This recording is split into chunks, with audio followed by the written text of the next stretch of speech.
बताया जाता है कि जिंदल जी चुनाव लड़ना नहीं चाहते थे, उनका मन नहीं था, लेकिन ईडी के जोर पर जबरदस्ती एक तरीके से किडनैप करके उनको चुनाव मैदान में उतार दिया गया है। जो मजबूरी का उम्मीदवार हो, जो मजबूरी में चुनाव लड़ रहा हो, वो जनता की क्या सेवा करेगा, ये सब लोगों को समझ में आ रहा है। और इसलिए उनके अनाउंसमेंट के बाद भी कुरुक्षेत्र में किसी तरीके का कोई बज क्रिएट नहीं हुआ, लोगों के अंदर किसी भी तरीके का कोई रुझान नहीं है उनको लेकर। लेकिन कुछ तथ्य हैं जिनको समझना बहुत जरूरी है। जिंदल जी ने कुल मिलाकर के कांग्रेस में रहते हुए भी 73 करोड़ रुपए चंदा भारतीय जनता पार्टी को दिया। वो किस लिए दिया? ईडी और सीबीआई की जांच को प्रभावित करने के लिए दिया, उन केसेस को सेटल करने के लिए दिया, और अब उसी मजबूरी में कुरुक्षेत्र से चुनाव लड़ने का फैसला भी किया। लेकिन लोगों के समक्ष ये सारी चीजें साफ हैं और हम भारतीय जनता पार्टी से ये सवाल पूछना चाहते हैं कि मजबूरी में आप नवीन जिंदल जी को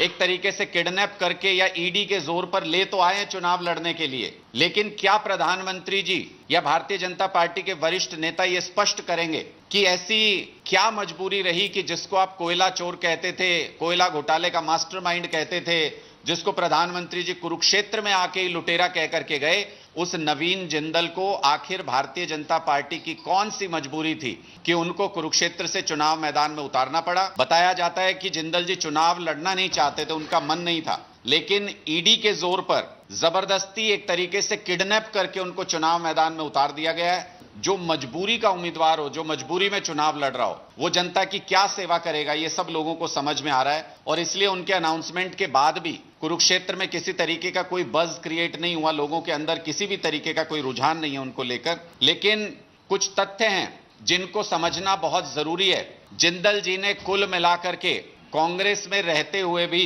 73 करोड़ रुपए चंदा भारतीय जनता पार्टी को दिया। वो किस लिए दिया? ईडी और सीबीआई की जांच को प्रभावित करने के लिए दिया, उन केसेस को सेटल करने के लिए दिया, और अब उसी मजबूरी में कुरुक्षेत्र से चुनाव लड़ने का फैसला भी किया। लेकिन लोगों के समक्ष ये सारी चीजें साफ हैं और हम भारतीय जनता पार्टी से ये सवाल पूछना चाहते हैं कि मजबूरी में आप नवीन जिंदल जी को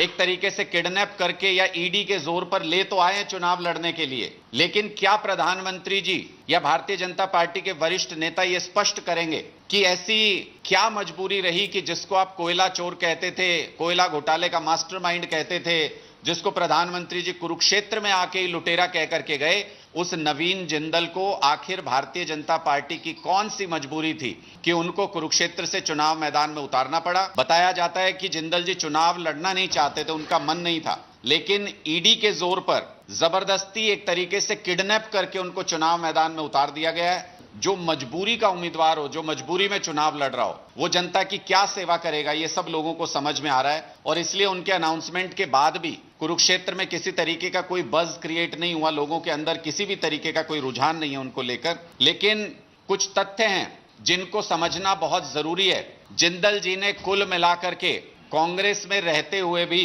73 करोड़ रुपए चंदा भारतीय जनता पार्टी को दिया। वो किस लिए दिया? ईडी और सीबीआई की जांच को प्रभावित करने के लिए दिया, उन केसेस को सेटल करने के लिए दिया, और अब उसी मजबूरी में कुरुक्षेत्र से चुनाव लड़ने का फैसला भी किया। लेकिन लोगों के समक्ष ये सारी चीजें साफ हैं और हम भारतीय जनता पार्टी से ये सवाल पूछना चाहते हैं कि मजबूरी में आप नवीन जिंदल जी को